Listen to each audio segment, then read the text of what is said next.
morning everyone. Good morning mga vlogger dyan at saka yung mga followers ni Teens. Ito, nakikita na naman ninyo. Meron na naman tayong panibagong recipe na ma-share sa inyo. Ito ang ating tinatawag na peanut butter bars. So, now, of course, peanut butter is the present. Ito, mayroon tayong peanut butter. We need peanut butter, of course. 1 cup of peanut butter. Creamy, your cream. At saka meron kayo nakikita dito. That is 1/4 creamy peanut butter. Meron na ako na prepare. So, meron tayong sugar na 2 cups na sugar. Icing sugar, any kind of sugar. So, and then we need the breadcrumbs. Yeah, meron tayong breadcrumbs na naibili na ready na, 2 cups. And then, meron tayong ditong sweet, semi-sweet na chocolate. Ayan. Meron tayong 2 cups niyan. Yan po lahat ang ating mga ingredients. So, I think I forgot this one. Kailangan natin ng butter, melted butter, 1 cup. So, ma-melt nyo yan. Yan ang lahat ng ating mga ingredients sa ating peanut butter bars. So, sisimulan na natin. We'll start first. Etong 1/4 na peanut butter, set aside natin. At yung ating chocolate chips or some semi-chocolate, separate na. Set aside natin yan. So, ito para sa ating peanut butter topping. So, set aside natin itong dalawang ingredients. So, then, yung ating grahams, ating sugar, ang ating butter, and ating peanut butter. So, we need a big bowl, medium bowl. So, lalagay natin yung ating breadcrumbs na 2 cups. Then, nilagay natin yung ating sugar.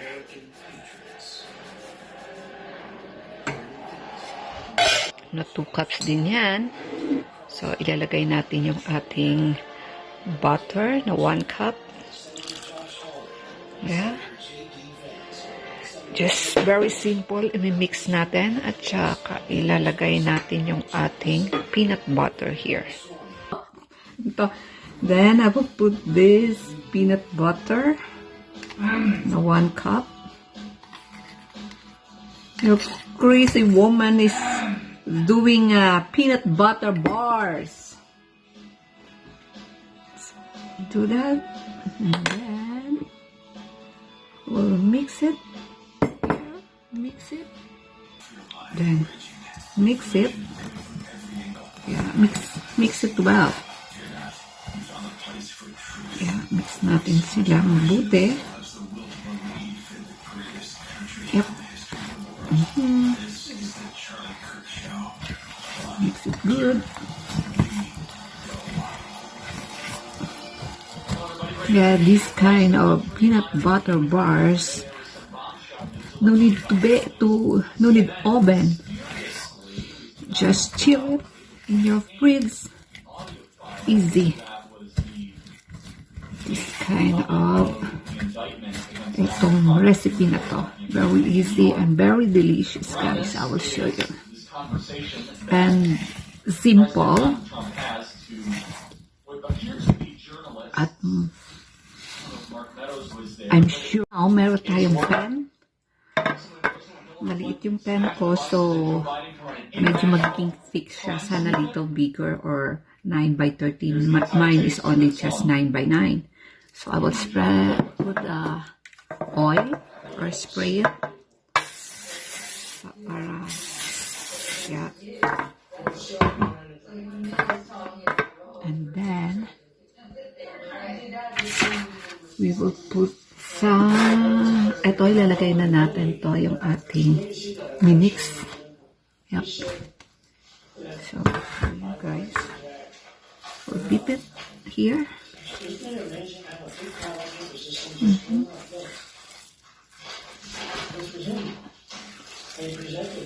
It's fast and easy. I can smell the peanut butter. Bango-bango.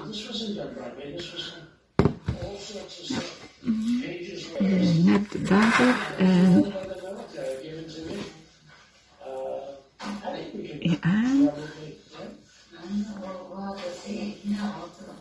to press natin. So kailangan natin na pantay siya, even siya. Almost didn't believe me, but now you believe me. It's incredible, right? Bring some goats in. That's how you know it's legit. I hate to say it, but bring some Cokes in, please. Kailangan nyo na pantayin siya. God bless him. Few things here. First, the president's power. So, press natin. Look, if you are in pain, Relief Factor could be the right solution for you. Gawin natin. You need to press. Relief Factor has been a beautiful blessing. At saka, Producer Andrew can't flat stop siya. talking about Relief Factor. Mamaya, paglagay natin yung ating melted, ito, ilalagay natin sa fridge at least 15 minutes or 20 minutes. So, para ma-chill natin siya.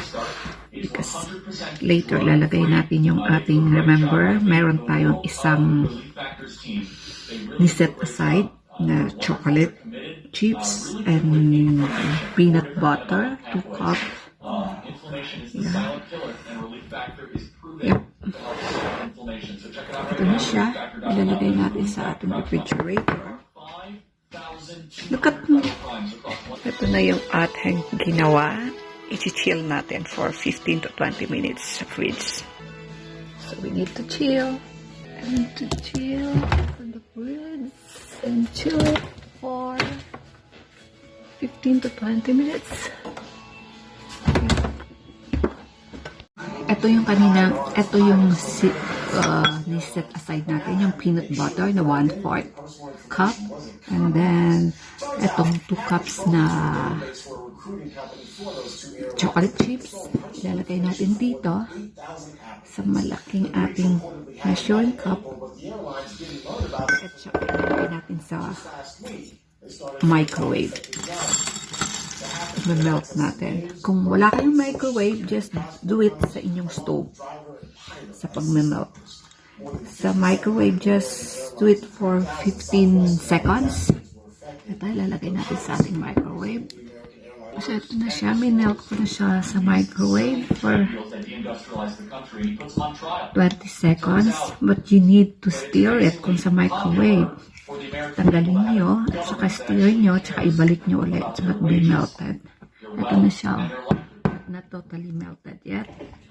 So, babalik natin sa microwave. But I think it's more good or so ito na siya, totally melted. So ready na natin ipo-pour doon sa ating pouring sa ating ni-chill na breadcrumbs with butter or something. Okay. That China was paying, Roger's office we overrode his opposition. I mean, so, you know, you're lobstermen and all, Maine especially. I mean, it's, anybody from Maine here? Maine? Oh, what? Like, it's not that many. But you know what I'm saying. I opened it up. And it's amazing. I made a deal with the European Union to eliminate tariffs on American lobster, the first EU tariff reduction of any product in over 28 years. I also opened up 5,000 square miles of ocean. Even pala sila yung Barack Hussein Obama had crumbs to New England. And then we need to press it again. Put in the fridge. Kailangan even siya para maganda. Put more on the side. I used to say 2, and I used to say 1. Now I say 3. We're almost there. We're almost there, right? We're very close. See you More later. than 6 months, we're gonna have our first primaries. And I kept you in that number once for Iowa, New Hampshire. We kept it the way it's been for a long time. A lot of people fought me on that. I said, nope, we're keeping New Hampshire right where it is. That's where you want to be. Kita nyo guys, ito na yung ating peanut butter. Pantay siya. Kasi, yan na siya. Ilalagay na natin sa ating fridge. So, i-chill natin. So, later we will slice. Slice natin kapag matigas na siya. It's little hard. This is our peanut butter bars. With chocolates. It's time for us to slice our square. Or maybe just get in front of the TV set if you're casting or whatever it may be. They're going to give you a $47 gift card, Karen. I think 47 has a certain ring to it. I like it. It's very prophetic. I like where it's going. It's a sunny side up. It's very optimistic. 47. American sunrise every morning. You know, you can date it back to a lot of things. Date it back to when Donald Trump left office. You can date it back to the summer of Joe Biden's first year in office in August with that ridiculous and tragic pullout at Afghanistan. You can look at the weakness towards China, moving closer and closer, maybe taking action in Taiwan. But Iran is always a big threat, and this administration is not standing up. Tell us about the book. Well, the genesis of the book is when the Obama-Biden administration, we'll call in 2015, designed and signed an agreement with the Iran regime with basically all the advantages to that regime.